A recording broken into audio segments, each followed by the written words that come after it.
I've got two questions. However, each of these questions is very relevant, and each question is actually broken up into several parts. So let's discuss these right now.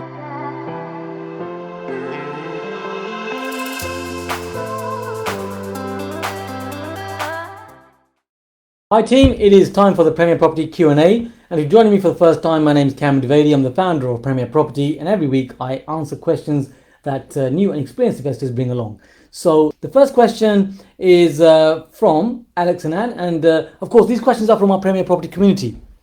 So question being asked is, hi Cam, we spoke to an agent yesterday about a 2-bedroom house, and the second bedroom is only 3.82 square meters, but the estate agent told us that it's a 2-bedroom house.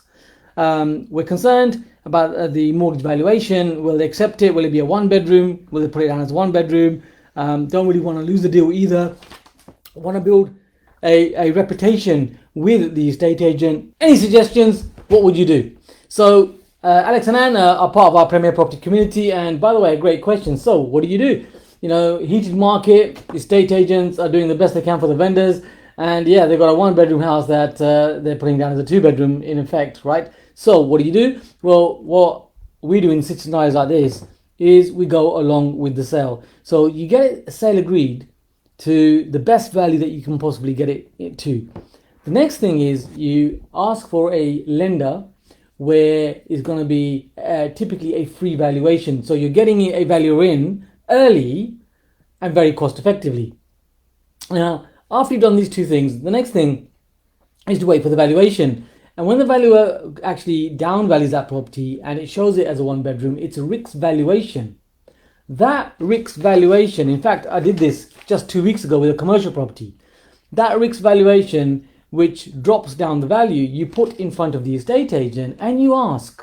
And it's it sounds so simple, and it is simple. When you ask, you tend to actually receive what you've asked for. So I'd like to say I did this 2 weeks ago. So the valuation is a small one of our properties, commercial property. We were buying it for 157,000 and it was valued at 150. So we went back to the estate agent. It was already a very good deal. It's worth about 250 in the first place. And we said, look, the valuer has down valued it to 150 because values are being conservative. And we said, look, that's what it is. It's a RICS valuation. Can you ask the vendor what to do? Because this is actually what the valuation is.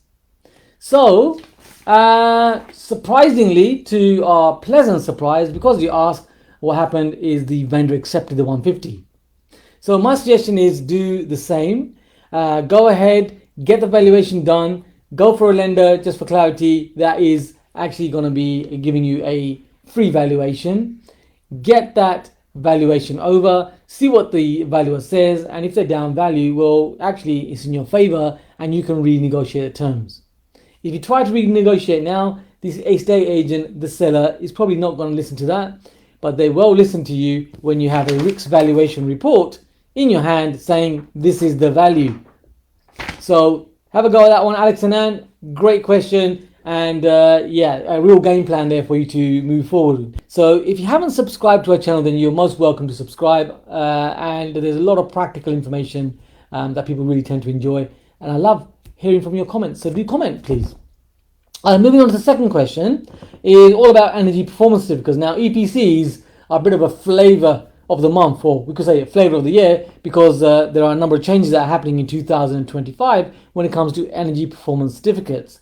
And astute investors, professional investors, are looking at increasing their EPC rating now rather than waiting for 2025 wherever they're doing a refurbishment.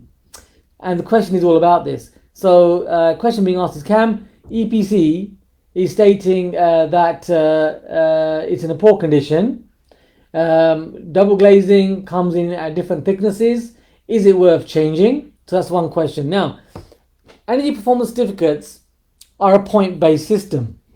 So the more points there are, the higher the energy performance certificate. Now, the thing about this is that there isn't actually a science to it, not an exact science. For example, double glazed windows, whether they're old or whether they're new, make no difference to the EPC rating actually going up. Quite odd that, isn't it, when you think about it? But by the way, absolutely true. Double glazed doors make no difference to the EPC rating, yet double glazed windows do. Interesting. So if you got double glazed windows in there, and the only reason you want to change them is because of the EPC, well, there's no point because it's not going to make a difference. So that saves you a lot of money right there.